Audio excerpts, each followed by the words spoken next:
Perkenalkan, kami dari kelompok 1 ingin mereview kehigienisan dari beberapa street food di 2 tempat yang berbeda. Ikutin kami yuk! Halo, perkenalkan nama saya Anatia Dewi Pratama dengan NIM belakang 017. Nama saya Keisha dengan NIM belakang 026. Nama saya Ali Husnan dengan NIM belakang 033. Nama saya Khairina Melani Putri dengan NIM belakang 016. Dan saya Javier Gibran dengan NIM belakang 025. Oke, halo teman-teman. Sekarang aku dan Gibran udah megang sampel seafood bakar dari kedai A. Nah, kita hari ini mau review dari packagingnya sama dari tampilan fisik dari cumi bakarnya sendiri. Oke, ini jadi kita udah ada seafood bakarnya dari A. Dilihat bahwa ini pakai bungkus mika. Sebelum ini kita tadi dapat plastik buat bungkusnya, sama ini udah kita buka.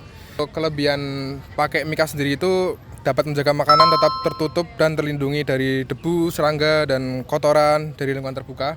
Setelah itu kalau kita pakai mika dapat dilihat dari luar gitu, transparan soalnya, sehingga dapat kita tahu kalau ini cuminya kualitas kayak gini gitu. Setelah itu untuk kekurangannya, mika ini bersifat tipis dan mudah penyok atau retak, sehingga kalau misal retak gitu bisa jadi celah debu atau kotoran buat masuk ke dalam cumi ini. Dan kalau mikanya sebelum dipakai nggak disterilisasi gitu, bakalan dapat kontaminasi ke cuminya. Nah, aku juga mau nambahin kekurangan dari penggunaan mika buat bungkus si seafood bakar. Nah, penyajian seafood bakar sendiri itu kan nanti panas, sedangkan beberapa mika itu nggak tahan panas. Nantinya tuh mika ini akan meleleh, terus si lelehannya mungkin bisa masuk ke seafood bakarnya. Terus juga kan tertutup ya, mikanya nanti ditutup, nanti otomatis dari panas itu dia akan nguap, ada menimbulkan uap air yang nantinya tuh jadi lembab, jadi bikin ada mikroorganisme yang tumbuh di seafood bakarnya gitu.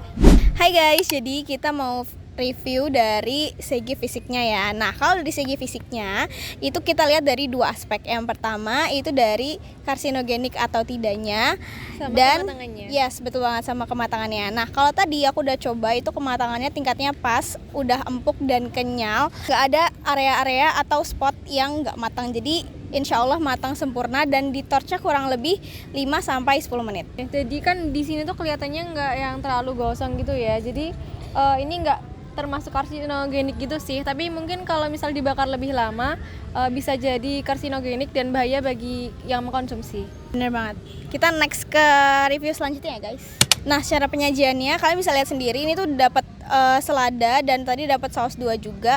Dan penyimpanannya itu menurut aku sedikit kurang higienis ya El tadi, soalnya tuh nggak ada tutupnya gitu loh guys. Dan itu bisa menimbulin banyak bakteri dari luar apabila nggak ada tutupnya gitu. Kalau menurut kamu gimana El? Nah, selain itu kan di sini kan pasti banyak kayak serangga-serangga kayak lalat gitu kan.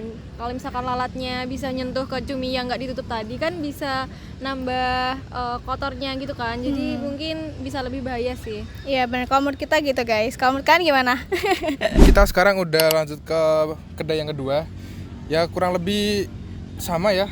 Mungkin cuma beda di mikanya lebih besar aja. Dapat dilihat perbedaannya, kalau mika lebih besar tuh kelebihannya mungkin dapat penataannya lebih rapi, terus mengurangi embun. Nah di sini embunnya mungkin jadi lebih sedikit, sama cuminya jadi nggak nyentuh di tutupnya gitu. Nah jadi lebih agak higien mungkin ya, nggak nyentuh sama mikanya di tutupnya gitu. Nah, kita lanjut untuk kekurangan dari mika yang lebih gede ya teman-teman. Nah, kalau kekurangannya sendiri, yang pertama kalau mika lebih gede kan otomatis ruangnya lebih banyak. Jadi nantinya tuh makanannya bakal geser-geser atau berantakan. Kan itu juga mengurangi estetika atau kayak kehigienisannya gitu, karena makanannya bakal nyampur. Nah, terus juga karena mikanya lebih besar, jadi nantinya akan lebih boros plastik gitu. Guys, untuk cumi yang di kedai B, aku ditemenin sama temanku nih untuk nge-review. Kita tanya Coy untuk tingkat kematangannya ya. Kalau menurut kamu gimana nih Coy? Jadi setelah dicobain cumi bakarnya itu tingkat kematangannya itu pas, dan tadi waktu untuk ditorchnya itu selama 5-10 menit. Oh, jadi insya Allah udah aman lah ya, matang ya guys. Nah, untuk karsinogeniknya gimana nih El? Kalau secara fisik, secara tampilannya sih ini dibandingin sama yang tadi ya, cuminya tuh lebih nggak gosong gitu ya, nggak kelihatan hitam-hitam. Kalau yang tadi tuh lebih hitam-hitam, mungkin waktu dibakarnya tuh lebih lama ya. Terus kalau yang cumi kedua ini tuh masnya bilang dibakarnya tuh sekitar 5 menit gitu. Mungkin yang cumi pertama itu lebih dari 5 menit, jadi lebih terlihat gosong, iya gitu. Jadi menurutku kalau yang ini lebih nggak karsinogenik sih daripada yang cumi pertama. Berarti tingkat atau lama durasi nge-torch itu juga mempengaruhi karsinogenik ya El? Ya mungkin menurutku bisa jadi sih waktunya mempengaruhi karsinogeniknya. Jadi gitu guys reviewnya. Oke teman-teman, mungkin cukup sekian aja review street food dari kita. Buat teman-teman yang masih jajan di street food, jangan lupa tetap perhatikan higienitasnya ya. Bisa dipilah secara packaging, fisik maupun penyajiannya. Terima kasih telah menonton video kami. Sampai jumpa. Dadah.